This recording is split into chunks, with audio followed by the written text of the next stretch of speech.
ठीक है, तो इनिशियली आपने ये तो बता दिया कि चीटिंग होती क्या है। अगर लेमन लैंग्वेज में तो हमने समझ ली, एज अ लॉयर मतलब चीटिंग में कितने टाइप होते हैं, हमने कई बार सुना है ब्रीच ऑफ ट्रस्ट आ जाता है, बहुत सारी चीजें आ जाती है, क्या क्या इसमें इन्वॉल्व होता है? देखो बहुत कुछ है, मैंने बताया बहुत वास्ट सब्जेक्ट है। चीटिंग क्या है? चीटिंग में दो ही वर्ड आते हैं, डिसऑनेस्टली और फ्रॉडुलेंटली, दो ही शब्द आते हैं। ये दो चीज जहां पर हिट कर जाती है, जैसे आपने देखा होगा कई लोग अपने आप को फर्जी आईएएस, फर्जी आईपीएस, फर्जी किसी भी एक ऑफिसर रैंक बनाकर घूम रहे होते हैं। हाँ। तो अल्टीमेटली क्या है, वो लोग चीटिंग कर रहे हैं। ब्रीच ऑफ ट्रस्ट भी आप इसको बोल सकते हो, क्रिमिनल ब्रीच ऑफ ट्रस्ट। मैंने क्या बताया आपको, 316 जो बीएनएस का सेक्शन है, ये बड़ा डिटेल है। अब 316 तो एक सेक्शन है, यहाँ पर 5 बातें डाल दी गई, 5 सेक्शन है इसके अंदर। पहले ही अलग अलग थे, पहले इसको थोड़ा समझाता हूं पहले मैं आपको। अगर कोई इंसान अपनी आइडेंटिटी को छुपाकर कुछ नई आइडेंटिटी लोगों को दिखा रहा है, तो ऑब्वियसली बात है उसने कोई ना कोई अपने लिए कार्ड बनाया होगा, एक कार्ड दिखाता होगा ना, कि मैं इस महकमे में हूं, मैं इस चीज में हूं। एक रियल केस आपको बताता हूं, मैंने केस फाइट किया था। उस केस में क्या था कि वो लोग अपने आप को एसीबी दिखाया करता था, कोई अपना आईएएस ऑफिसर दिखाया करता था, कोई इंस्पेक्टर दिखाया करता था, बाकायदा उन्होंने एक सिस्टम बना रखा था। ठीक है। बाद में जब रेड पड़ी वहां पर तो पता चला सब लोग ही फर्जीवाड़ा सब कुछ सिस्टम चल रहा था। उनके पास से बहुत कुछ चीजें मिली। ठीक, अब बहुत कुछ चीजें मिली तो अल्टीमेटली जो ये मामला बना वो चीटिंग और फॉर्जरी का बना। ठीक है, उसे लिंक आप किसी से भी कर दो पर वो लिंक होगा नहीं, ऐसे केस चीटिंग और फॉर्जरी बना। आप नॉर्मल शब्दों में कुछ समझो, मैं 4-5 सेक्शन समझाता हूं, आप समझ जाओगे। जब भी किसी में चीटिंग फॉर्जरी केस लगेगा ना, तो आईपीसी के सेक्शन 420, 467, 468, 471, 120 बी, इन 5 सेक्शन को पकड़ लो आप चीटिंग को समझ जाओगे। फिर दोबारा रिपीट करता हूं, 420, 467, 468, 471, 120 बी। अब ये है क्या चीज वो भी समझिए। 420 ही चीटिंग कर रहा है एक आदमी, अपनी आइडेंटिटी को छुपाकर कुछ भी डिसऑनेस्ट तरीके से आपसे कुछ पैसे की ठगी वगी कर रहा है, चीटिंग हो गई। ठीक, चीटिंग 420, इसका बीएनएस का सेक्शन है 318 सबसेक्शन 4, ये है 420। अब उसने कुछ फॉर्स डॉक्यूमेंट बना रखे हैं। क्या दिखाता है वो अपने आप को, इनकम टैक्स डिपार्टमेंट का मैं बंदा हूं, जैसे हमारे पास एक केस है रोज एवेन्यू में, उसमें क्या था वो अपने आप को ना एक काफी बड़ा अफसर दिखाया करता था, और नोटिस उसने उसको भेज दिया, और नोटिस अंडर गया सामने वाला कि भाई मेरे पास सीबीआई से नोटिस कैसे आ गया। तो नोटिस आने के बाद पैसे की डिमांड की गई, और डिमांड में सप्लाई भी आ गई। सप्लाई कैसे आ रही, कुछ पैसे का लेन देन हो रहा है वहां पर, एंटी करप्शन ने नहीं, बट वहां पर रेड किसने मारी, सीबीआई ने खुद ने रेड मार दी, तो बंदा वो पकड़ लिया। ठीक, एक आइडेंटिटी उसने एक आईडी बनाई होगी ना उसने, ये 467 है। ठीक है, 338 बीएनएस का सेक्शन। जब आप कोई भी फॉर्ज डॉक्यूमेंट तैयार करते हो तो यहां पर आपका 467 लगता है, जिसके अंदर अब सजा के प्रावधान भी साथ साथ बोलना शुरू करता हूं, कहीं पे भूल जाऊं तो आप मुझे रोक लेना ताकि मैं डिटेल में बता सकूं। कुछ चीजें रह सकती है जल्दबाजी में, ऐसा हो सकता है। 420 में 7 साल तक की सजा है। ठीक है, 467 में 10 साल से लेकर उम्र कैद तक की सजा है। 468 क्या है, जबकि एक फिजिकल डॉक्यूमेंट्स का लेन देन नहीं हो रहा है, बट ऑनलाइन बंदे ने छेड़छाड़ की है, चीटिंग की है, मतलब फॉर्जरी की है, उसमें 468 लगेगा, जो कि नए सेक्शन में 338 सबसेक्शन 3। इसमें जो सजा है वो 7 साल तक की सजा है। अब आती है बात, 2 सेक्शन रह गए यहाँ पे, 471 जिसको यहाँ पे 340 बोलते हैं बीएनएस के सेक्शन में, एक 120 बी जिसको 61 का 2 बोलते हैं। ये 120 भी क्या है, ये प्लानिंग है। 120 भी षड्यंत्र करके, प्लानिंग करके किसी को ठगा जा रहा है। ये क्यों सेक्शन ऐड होता है, जब 2 या 2 से ज्यादा लोग आते हैं ना, तो ये 120 भी लग जाता है, एक सेक्शन 61 का सबसेक्शन 2 जो बोल रहा हूं। 340 जो है ना, जो 471, देखो हम सेक्शन में जा रहे हैं, कुछ लोगों को बाउंसर लग सकती है, पर लेना पड़े हो सकता है। पर जो कानून की नॉलेज थोड़ी सी भी रखते हैं, मैंने क्या बोला, चीटिंग फॉर्जरी को डिटेल में थोड़ा बात करेंगे। तो इसकी खुद की कुछ सजा नहीं है 471 की या फिर 340 की। ये बोलता है किसी इंसान ने कोई अपराध किया और उसके अंदर कोई कन्विक्शन मिल रहा है, तो उसके अकॉर्डिंग सजा इसमें भी दे देंगे। तो इस तरह से 120 की बी की तरह 120 में भी कोई अपनी सजा नहीं होती है। तो चीटिंग और फॉर्जरी, चीटिंग आया, फॉर्ज डॉक्यूमेंट तैयार करके फॉर्जरी भी कर दिया, तो चीटिंग और फॉर्जरी के दोनों के सेक्शन एक साथ लगा देते हैं। अब यहीं से इमर्ज हो जाता है क्या, एक तो होता है ऑर्गेनाइज क्राइम। ऑर्गेनाइज क्राइम में 2 चीजें आती हैं। एक तो आता है कि मतलब ऑर्गेनाइज क्राइम बड़े लेवल पे 111 सेक्शन बोलता है बीएनएस का। एक पेटी क्राइम्स की बात करता है, वो 112 सेक्शन होता है। तो इसमें भी डिटेल में आगे आगे बात करेंगे एज पर योर क्वेश्चंस। पर यहाँ पर क्या होता है, इसलिए बनाया गया, पहले नहीं था देश के कानून में, पहले ऐसे कोई प्रोविजंस नहीं थे, पर पहले अलग से प्रोविजंस थे। अभी प्रोविजन ये बोलता है अगर कोई भी आपने ऑर्गेनाइज क्राइम किया है तो 111 या 112 में आपको हम डाल देंगे। ठीक है, आजकल जो साइबर क्राइम चल रहे हैं, कई बार हमने पुलिस ऑफिसर्स को देखा है, वो फेक पुलिस ऑफिसर्स बन के वो जो वीडियो कॉल पे आते हैं और बताते हैं कि आपके लड़के ने रेप कर लिया, आपके लड़के ने फलाना कर लिया। तो इन लोगों के साथ क्या क्या होता है? पहली बात तो इन्होंने आईटी एक्ट का क्लियरली वायलेशन कर दिया। आईटी एक्ट का मतलब होता है 66D, आप देखोगे अक्सर, ठीक है, उसमें 3 साल तक की सजा, 1 लाख तक का जुर्माना, इस तरह के प्रोविजंस लिखे हुए। ठीक, अब इसमें हाउस अरेस्ट आता है। ज्यादातर जो आप सवाल मुझसे पूछ रहे हो ना, ये हाउस अरेस्ट में ज्यादा आता है। एक पुलिस वाले ने बोला कि मतलब वो बंदा आया, वीडियो कॉल पे आया, उसने बोला कि मैं आपको हाउस अरेस्ट करता हूं, आपने ये अपराध किया है और ऐसे ऐसे इसकी चलेगी, आप कुछ कर नहीं सकते, आपसे हमसे वीडियो कॉल पे बात कर सकते हो, ठीक है। इस तरह से हाउस अरेस्ट पर सुप्रीम कोर्ट ने भी कहा है कि ऐसे लोगों को जल्दी से बेल ना दी जाए, बेल नहीं मिलती जल्दी से। ये मामला बहुत सीरियस होता है। क्यों? ऐसे में जो सीनियर सिटीजन है ना अपने देश में, उनको ज्यादा ठगा गया है।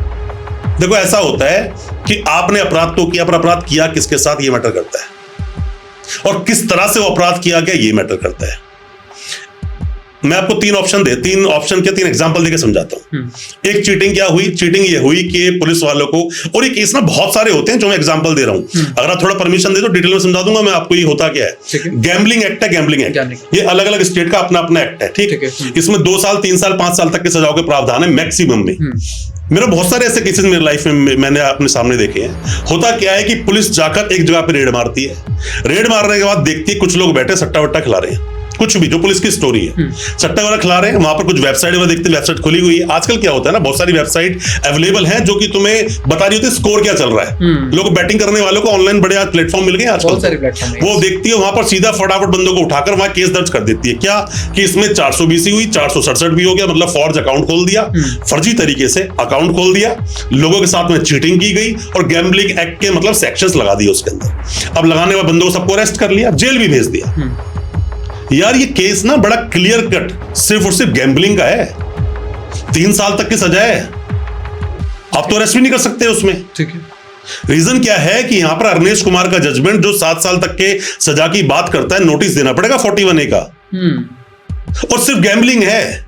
चीटिंग जो बोल रहे हैं, चीटिंग जैसी ना तो पुलिस के पास कोई कंप्लेंट थी।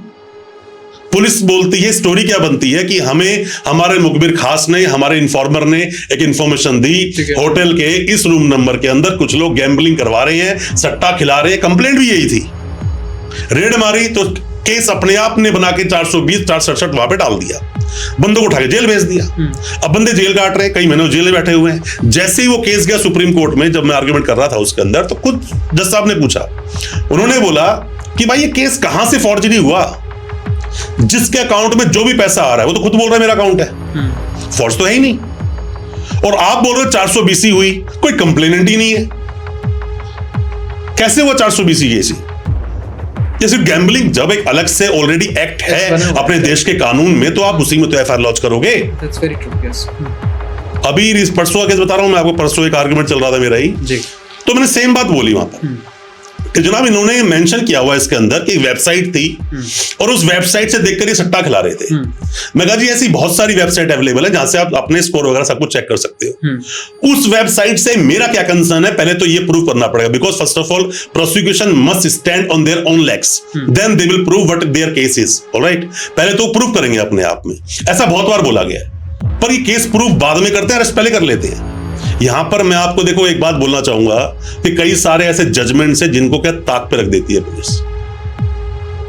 एक ना बड़ी डिटेल में आप समझिए, जब पुलिस कहीं रेड मारेगी ना और सर्च, देखो 3 चीजें होती हैं, मैं कानून में 3 बातें बताता हूं सभी को, जितने भी खास करके वकील साहब या नए लॉ स्टूडेंट्स हैं ना, अभी कोई भी जो भी वकील बने हैं या आपका भी कोई केस है, किसी भी इंसान को केस हो, उन्हें 3 बातें ना याद रखनी चाहिए किसी भी क्रिमिनल केस को जब वो अटेंड करते हैं ना या उन पे होता है। 3 बातें क्या? Arrest, search and seizure. इन 3 बात को पकड़ लो। फिर बोल रहा हूं, arrest, search and seizure. Arrest देखो कि अरेस्ट लॉफुली हुआ कि नहीं, पहले आप ये देखो। अगर वो इलीगल तरीके से अरेस्ट हुआ है तो अरेस्ट ही इलीगल है। इसमें बहुत सारी बातें आती हैं, ग्राउंड्स ऑफ अरेस्ट उनमें से एक है। इसी में 47 एक सेक्शन अपने आप में बना हुआ है जो ये बोलता है कि आपने अगर ग्राउंड्स ऑफ अरेस्ट नहीं दिए तो ऐसे बंदे को रिलीज किया जाएगा, ये तो अरेस्ट हो गया। एक होता है सर्च। आप जब सर्च करने के लिए जाओगे तो सर्च करने का एक प्रोसीजर है। क्या है कि आपके पास इंडिपेंडेंट कोई विटनेस भी होना चाहिए और वीडियोग्राफी प्रॉपरली होनी चाहिए जो आप सर्च करने जा रहे हो। सर्च करो किस चीज को, आप तो कुछ भी प्लांट कर दोगे ना, सही बात। आप सुई की तलवार बना दोगे 2 मिनट के अंदर, किसी इंसान पे कुछ नहीं मिला कुछ प्लांट कर दोगे। अब इस रूम में आप और हम लोग बैठे, कोई बंदा है, कोई वीडियोग्राफी उसकी है नहीं, इंडिपेंडेंट विटनेस कोई है नहीं, पुलिस वाले विटनेस बना दिए, कुछ भी प्लांट कर दो भाई। किसी इंसान को उठाकर जेल में डालकर अगर एनडीपीएस का मामला हो, सालों साल तक जेल में सड़ेगा आदमी, बाहर नहीं निकलने वाला। जब प्रोविजंस बड़े क्लियर हैं, 105 सेक्शन है क्लियरली BNSS का। 105 ये बोलता है कि वहां वीडियोग्राफी प्रॉपरली होनी चाहिए। अब पता है वीडियोग्राफी कैसे बनाई जाती है? बंदे कमरे में प्लान सब कुछ कर दिया, अब आप बैठे होंगे सामने, अब मान ली एक्स को अरेस्ट करे, आप एक्स हो, आपको अरेस्ट करना है, अब पुलिस यहाँ वीडियो कर रही है कि दिखाओ आपके जेब में क्या मिला हमको, यहाँ पे आप साइन कर रहे हो, ठीक है जी। इस वीडियो की क्या एडमिसिबिलिटी है दोस्त?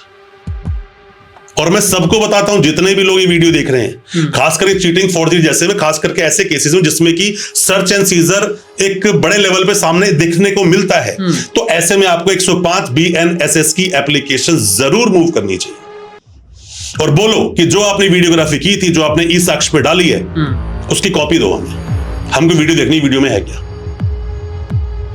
यह सर्च। अब आता है सीजर। देखो सीजर ना, seizure has no value until it is not covered with the independent witnesses. जब तक इंडिपेंडेंट विटनेस ही नहीं है वहां पर, तब तक उस सीजर की वैल्यू क्या है?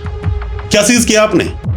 मतलब जो पुलिस का मन आया, जो इन्वेस्टिगेटिंग एजेंसी का मन आया, वो उन्होंने सीज कर दिया और दिखा दिया वहां पर क्या कर रहे हैं क्या नहीं कर रहे हैं। तो इन 3 मुद्दों को अगर कोई पकड़ ले ना, सही से पकड़ ले, अच्छे से इसकी स्टडी कर ले, मेरा मानना है आप किसी भी तरह के केस में बाहर निकल सकते हैं और बाहर निकल जाओगे, ज्यादा कोई दिक्कत नहीं है इसका।